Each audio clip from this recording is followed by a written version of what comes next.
Thank you so much for coming on the show. Well, thank you for having me, Ronny. Ronny. It's a huge honor to meet you. No, I can't believe you know who I am. Well, I don't really.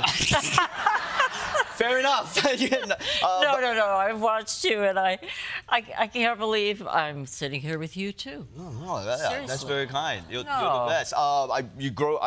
I spent a lot when I was a kid. I grew up in Manchester, New Hampshire, and we would turn on TV and watch you as a kid. So it's really nice. Yeah, I can't believe that you're in front of me right now. I can't even tell if you. Is it real? Is it real? And I read your book because I got so scared of you that I actually read this book for the first time in Daily Show history. I read the book of the guests, and Thank you. I'm not just saying this. It's a great book. It's very well written. And as for me, as a American history and television nerd, this is like the perfect book. Really? Yeah, because it goes through all these characters and events that you were like in the middle of everything in the 80s and 90s to the point where I think you caused the most of the damage in the world because you seem to be at the center of all of them. Honestly, I didn't do it. And not just the events, but like the characters in the book. All these legendary figures, Larry Grossman, Rude. You know, Larry Grossman? You mean on NBC he was the president? Yeah, all these figures that we only know about. It's 2024. These are people. Like you were in. Yeah, but they've never heard of Larry Grossman. They've never heard of him. Yeah, I know. But no, you'd be surprised. You guys know who Larry Grossman is, right? Just say yes. Just say yes. Yeah. See, And then the lie detector test to determine that was a lie. No, but Connie, these are mostly Americans. They don't learn their history. I'm not American. Therefore, I read this. And I guess my point is, like, you were around at the peak of network TV, around all these titans, Barbara Walters, Dan Rather, Walter Cronkite. You mixed elbows with presidents, vice presidents. I guess now that you're retired, how happy are you that you don't have to cover the trash heap that is America?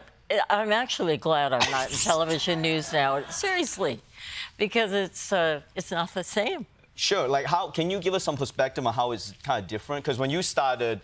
Well, you started with typewriters, and now we're in freaking AI, creating virtual cryptocurrency. It's crazy. Yeah, it's crazy. You've seen all of it. Well, we believed. I mean, back in those days, it was the truth, credibility, and honesty, and all of that. And it seems to have kind of evaporated. Yeah, you cheered too loud, man.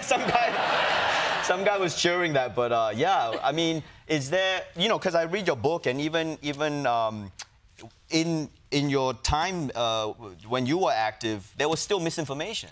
And you were the victim of some fake news, so to speak. People would spread rumors about it. So it wasn't like there were no problems. No, but it wasn't as rampant as it is right now. Okay. In other words, there are a lot of good reporters, there's a lot of good investigative reporting, but there's a lot of misinformation, too. So why do you think it is that, like, trust in the media has, just decreased ever since you left news? Because... It's not.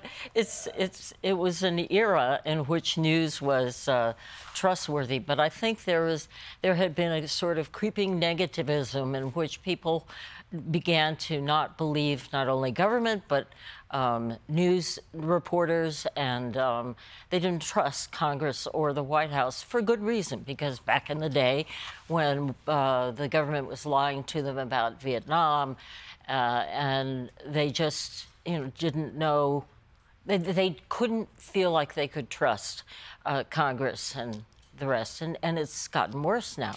So we're even below Congress's level, which is pretty low.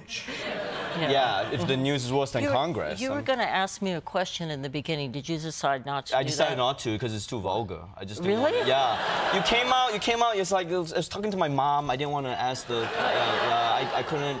I mean, all right. Okay, am I really that old? Yeah, you are. You are kind of. Yeah. What, the source of truth can't take the truth? Like, no. Yeah. You want me to ask 78. How old are you? I'm not. I'm 39. So nowhere near. Funny, you don't look 39. Oh, how old do I look? 25. That's good. Asian don't raisin. Yeah. But do you want me to ask you that first question? It's so awkward now that we set it up and everyone wants to know what it is now. Yeah, I think you're going to have to do it. Oh, okay. Well, if Connie Chung wants me to ask the question, okay. Connie, oh, sorry, Miss Chung. Sorry, I don't know what to call you. Connie Chung. Legend, do I call you legend? Or No. Goat, do I call you goat? You can call me anything you want. Goat, Chung, mom. Mom? Sorry, I just got it. So you've been retired from journalism now, and during your time as a very professional, trustworthy source, I think it was your opinion from your book that you shouldn't give your personal opinions. Journalists are not here to give personal opinions, you're here to deliver the news. But now that you're retired, you're unleashed, you can give your hard opinions right now. Let's ask the tough questions, okay? Mary Kill, Sean Hannity, Bill O'Reilly, or Tucker Carlson.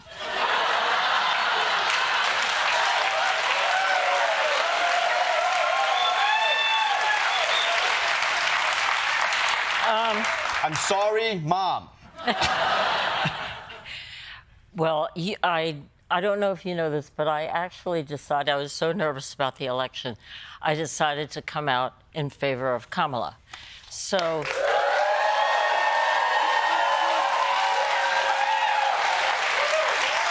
you can well imagine my answer to your question, 2 out of the 3.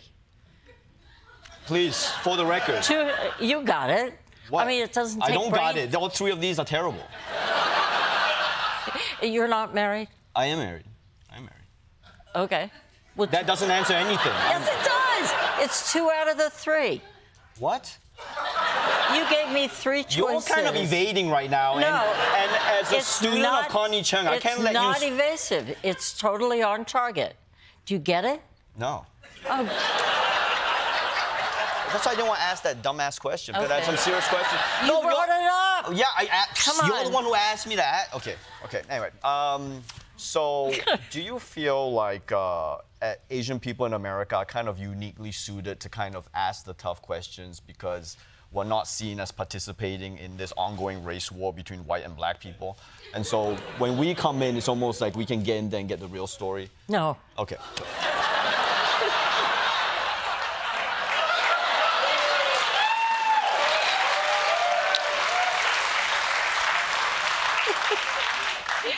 No to the race war or no to the art? No to getting married. Okay, so you... Oh, okay. So you, in this book, you went to Warren Beatty's house and a lot of people there were taking cocaine. What other... who else was taking drugs in Hollywood in the 70s? Now, you got some really interesting stories here. Like here, you talk about Dan Rather being a real dick, right, in this book? That's not, that's in her book. You're not quoting me. I'm not quoting you, but Dan Rather was a bit of a dick to you. I mean, was he a mean dude or? No, not on the surface. I mean, he was very, he was unhappy that I was sitting next to him. He didn't want me there, you know? Kind of like, yeah. Why? Because he had been doing it by himself for a long time. He replaced Walter Cronkite, and then he became, his ratings started to tank. And so they decided to add me to the program. So I sat in half of Uncle Walter's chair, and it was like a dream job. And, but the ratings weren't moving so much, and he really didn't want me there. It was very much like Barbara Walters when she began co-anchoring with... Here comes the dirt, let's go. Yeah. When she began co-anchoring with a man who didn't want her there either. Right. And so how did you navigate the politics of, the 70s newsrooms with these huge, towering figures of media? And you were often not only the only Asian, you're the only woman in the room a lot of the times. I think a photo of you right here. This is the photo of you as the only Asian person in this room full of smelly guys. And this is exactly how I felt at the Daily Show, to be honest. Yeah. But how did you navigate the politics? It was kind of hard in many ways because I saw all around me were men. And I kind of just decided I would be a guy, too. I would walk like them, talk like them, have their bravado, have moxie, have, even use their the potty mouth that they use. Yeah. And I so convinced myself that I was a guy that when I'd walk past a mirror, I'd go, because I was You're like, why am I an Asian woman? Yeah, exactly. I thought it was a white man. This is news to me. I really was convinced. Right. So you would just start swinging, you swear at the guys, you say F. I did. You want to say F to anybody on TV right now? We got this basic cable, no? Not really. You want me to say it for you? F Sure. Dan rather. How's that? Thank you. So, I mean, I could talk to you forever about this. I honestly... Thank you.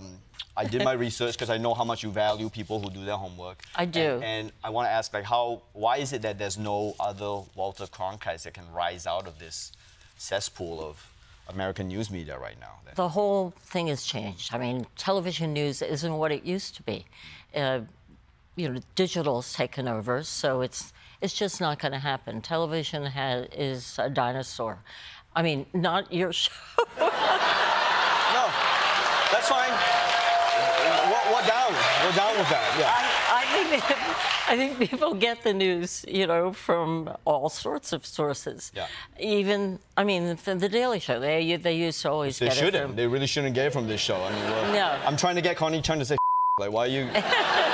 Why are you watching this for news? But you know, it's kind of disheartening because I was hoping you could give me perspective and say like all these people who are saying this is the worst ever time for America, they're exaggerating. It used to be, we had the same problems in the '60s, and you're saying, nah, this is the worst time, and I don't know if there's a way through. No, I have hope for the news, you know, and that we can swing that pendulum right back, and it'll be more responsible. Well, can you give some tips on how to swing that pendulum back, or any ideas if you were in charge of news? Well, I think one newspaper at a time, one television station at a time, and I think as long as we do investigative work, we're on the right track. The hard part is filling all those hours on cable, and that's where we come in to talk a bunch of shit. That's what we're doing right now, filling some hours. In between important stuff. Just filling the hours. No, but it's really hard to... It's hard to fill that many hours. Oh, tell me about it. It's very difficult, yeah. Yeah. So you're saying that if we can stop with this idea of we have to fill up all this time, we probably help the news. But do serious work and don't express opinions on the news. It's just that, I mean, do you really want opinion? No? I mean, on the news, no, right? Mom said no. Say no. Correct answer is no. Don't say yeah. No. Right. No. So, no opinion. Yeah, right. Yeah. No, I agree. If you need a source that's trustworthy, that's not biased, and no, I get it. Yeah. So, but unfortunately, that's not where the money is anymore. The money's in saying F Dan rather. That's where it is. Well, then that should sell, huh? Yeah, this should sell. It's in the book. And the last thing I just want to say is like the hope for the future I have is in the last chapter of this book, other than talking about the weed strain that's named after you. Yeah. There is. Which everybody, you should check it out. It's pretty cool. Have you tried it? No, I don't smoke weed. Yeah. I don't smoke weed, Mom. Right. Neither do I. Yeah.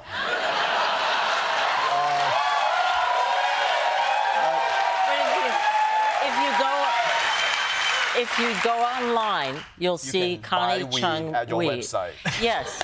No, it's not my website. It's somebody started it, and I have no idea who did yeah, it. we all have no idea who sold this stuff.